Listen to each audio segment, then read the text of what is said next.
Nous avons vu dans la précédente vidéo que joie et plaisir se distinguent sans s'opposer. Il y a bel et bien des plaisirs joyeux. Si, au jour de mon mariage, le vin est bon, je ne vais pas le bouder. Mais celui que je bois au jour de notre rupture aura beau être un excellent cru, en tant que plaisir triste, il agit comme un vinaigre sur la plaie. C'est donc que la joie, et non le plaisir, est le vrai critère pour parvenir au bonheur. Pourtant, joie et bonheur se distinguent. Qu'est-ce en effet que le bonheur? Un sentiment de plénitude stable et durable. Être heureux, c'est regarder sa vie passée, sa vie présente et les perspectives qu'elle ouvre et se dire « tout cela est bon ». Un homme heureux, si un génie sortait d'une lampe et lui proposait plusieurs autres vies, sans doute plus excitantes ou plus conformes à ses fantasmes, choisirait pourtant la sienne. Il opterait pour celle qu'il a actuellement. La formule du bonheur est la suivante, tout compte fait. Tout compte fait, il est bon que cette vie soit la mienne.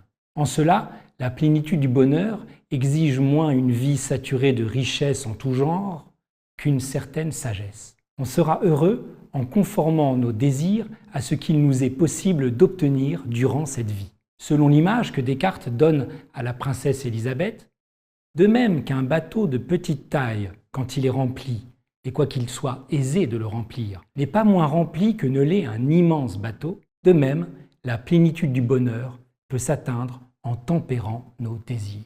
Tout compte fait, dit l'homme heureux, et l'on comprend pourquoi il est si difficile d'être heureux à 17 ou 20 ans, alors que notre vie est en chantier et que nos désirs sont encore mal définis. J'avais 20 ans, écrivait Paul Nizan aux premières lignes d'Aden Arabi, et je ne laisserai personne dire que c'est le plus bel âge de la vie.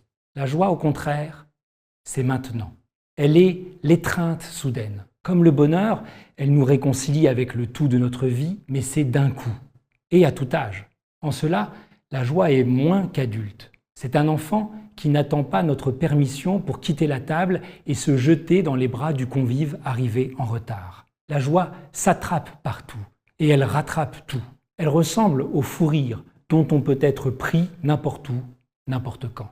La poétesse Marie-Noël situait la joie, je cite, à cette merveilleuse place ingouvernée, insoumise de l'âme, où joue, à sa manière toute neuve, un petit enfant désobéissant. Pour le dire autrement, et de manière plus conceptuelle, la joie est par essence événementielle. On parle en effet d'événement en philosophie quand ce qui arrive excède l'horizon de notre attente. Quand la chose qui advient est donnée avant d'être pensée, ou, ce qui revient au même, quand elle est réelle avant d'être possible. L'événement ne prévient ni ne se prévoit, de sorte que ce n'est pas ce qui vient avant lui qui peut l'expliquer, mais lui qui éclaire désormais d'une lumière nouvelle tout ce qui l'a précédé.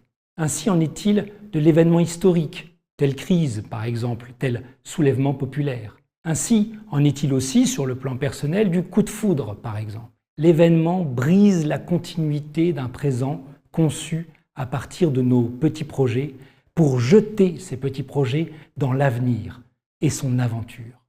Avenir, aventure, événement, avènement, c'est là une unique variation pour dire ce qui advient. Cette variation concerne la joie. Si le bonheur vient couronner une vie qui a su ou bien satisfaire ses désirs ou bien se satisfaire de désirs mesurés, la signature de la joie, c'est au contraire de ne pas attendre que les conditions soient remplies pour advenir. En ce sens, la joie résout d'un coup, d'un battement d'ailes, pourrions-nous dire, le paradoxe du bonheur tel que l'avait croqué un grand penseur de la joie, Blaise Pascal.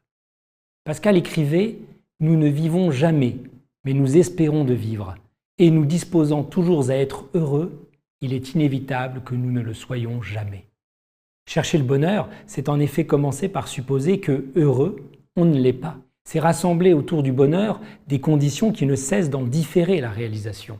La joie, elle, ne saurait jamais être un but. Non seulement goûter la joie, même un instant, c'est y être pleinement, mais en outre, elle surgit au détour de la vie. Tout le monde vise le bonheur, mais chacun un jour croise la joie. Tout homme, en allant naturellement vers le bonheur, risque de tomber par hasard ou par grâce sur la joie. Entre 1001 histoires qui illustreraient cette réalité événementielle de la joie, vous connaissez peut-être celle d'Etty Hillesum. qui n'avait rien pour être heureuse, puisque, jeune femme juive, elle évoluait en des temps dont elle mesurait l'obscurité. Elle mourut à 29 ans en camp d'extermination. Pourtant, la joie augmentait en elle à mesure de son épreuve. Toute proportion gardée, vous trouverez dans les documents de la séance le récit par lequel moi-même il m'est arrivé d'identifier la joie véritable grâce à ce qu'elle a de rebelle aux conditions qu'on rassemble à son égard. La joie ne suffit sans doute pas à rendre l'homme définitivement heureux, mais elle indique, même au cœur de l'épreuve, la possibilité soudaine du bonheur. Puisqu'elle peut surgir là où nous sommes, nous pouvons en déduire que, si le bonheur exclut naturellement le malheur, la joie, elle, n'exclut pas la tristesse. Dans la prochaine vidéo, nous verrons en effet que si, comme pour le plaisir, comme pour le bonheur, la joie se distingue de la tristesse, elle ne s'y oppose pas.